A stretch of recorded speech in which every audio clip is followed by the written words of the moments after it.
his safe seat. Hospitals and all sorts. Don't know about Labour. It's Conservative. Anyway, put the video on there. I've never seen anything like it. I mean, it's catastrophic, frankly. There's a lot of people who, for the first time, in rural communities like in Northallerton and Richmond, who are abandoning the Conservatives and looking elsewhere because they just can't cope anymore. If we lose Richmond, I mean, we'll hold basically nothing. Rishi Sunak's seat has been a Conservative stronghold for near a century. But after 14 years of Tory government and a somewhat disastrous campaign from D-Day to election vetting, could Rishi Sunak be the first Prime Minister to lose his seat? Wider Richmondshire is quite a rural area. The main industries are kind of farming, there's a little bit of shooting, quite a lot of tourism because we've got the Yorkshire Dales and we've got the moors over to the east as well. And then on top of that, we've got a huge army presence in Catterick, which is part of the area I represent. This has been a Conservative seat since 1910. Why is that? What are the issues that matter to people here? Richmond is a seat that's quite used to having cabinet ministers because it's so safe. We previously had William Hague was the previous incumbent, who was obviously Foreign Secretary, leader of the party. Before that, it was Leon Britton, who used to be Home Secretary. So we're quite used to having quite high-profile cabinet members who, you know, take a bigger role in government and perhaps a smaller role as constituency. This is actually the kind of seat that shapes Conservative policy. What are the issues that matter to you as a voter? I think cost of living, immigration. Well, the shops closing, the rates are too high. Folks have only so much money to spend now. The pubs are closing. There's not the money about, and that's it. The NHS in rural areas has been really, really struggling. We've lost the A&E from Irish Hospital in 2019, and a lot of services are moving further and further afield.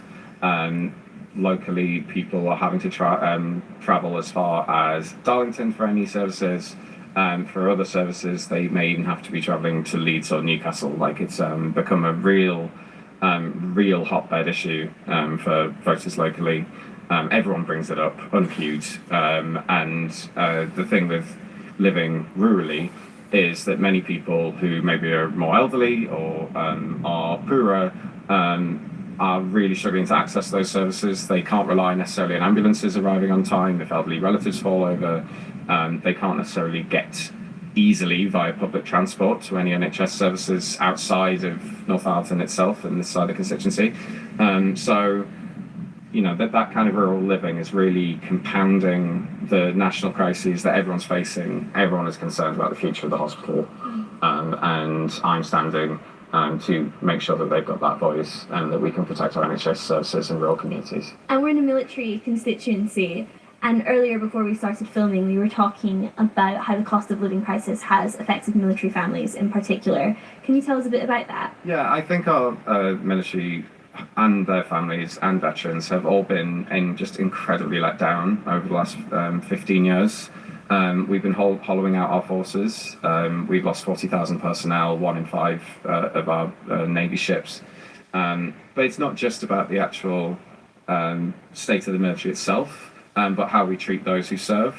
There was a recent Kerslake review into military housing. It found that 1 in 10 military homes are affected by vermin, rats and mice.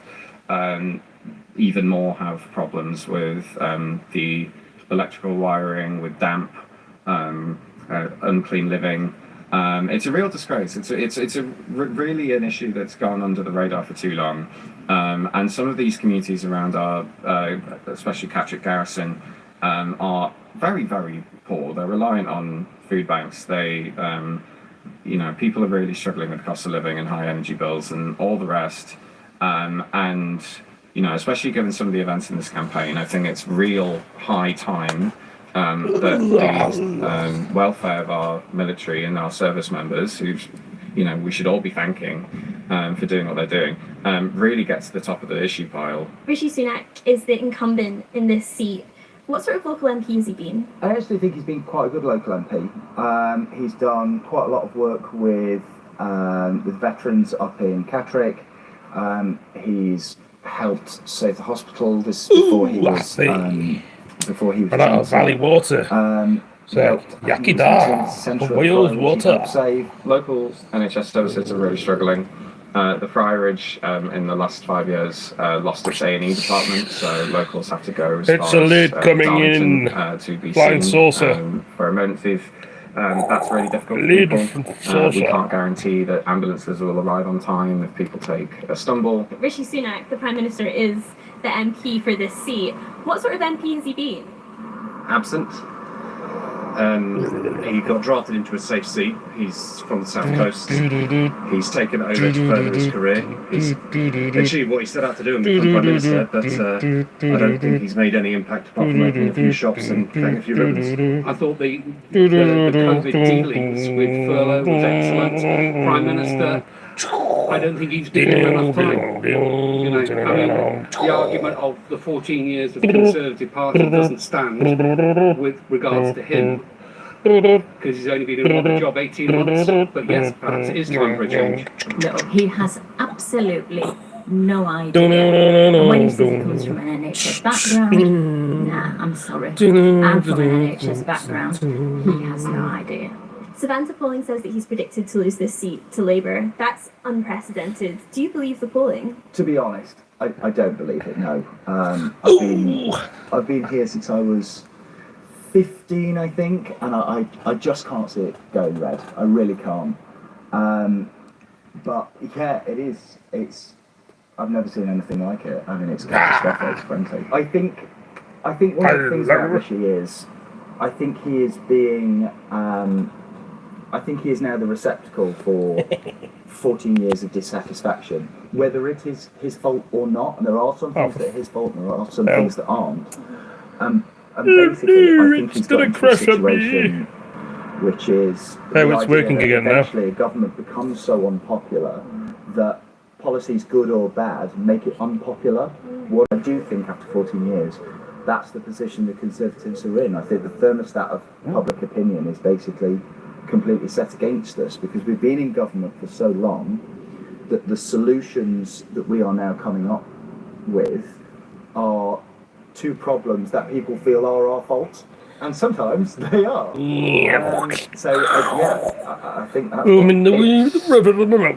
Something that has been shocking locals as much as the campaign here, and this has been a seat, bar one by-election, I think, in the 80s, this seat has been solidly Conservative for over 100 years. There's many, many more seats across the country like it, in which the most shocking thing in this campaign has actually been the lack of everyone's looking at you. On the weekend,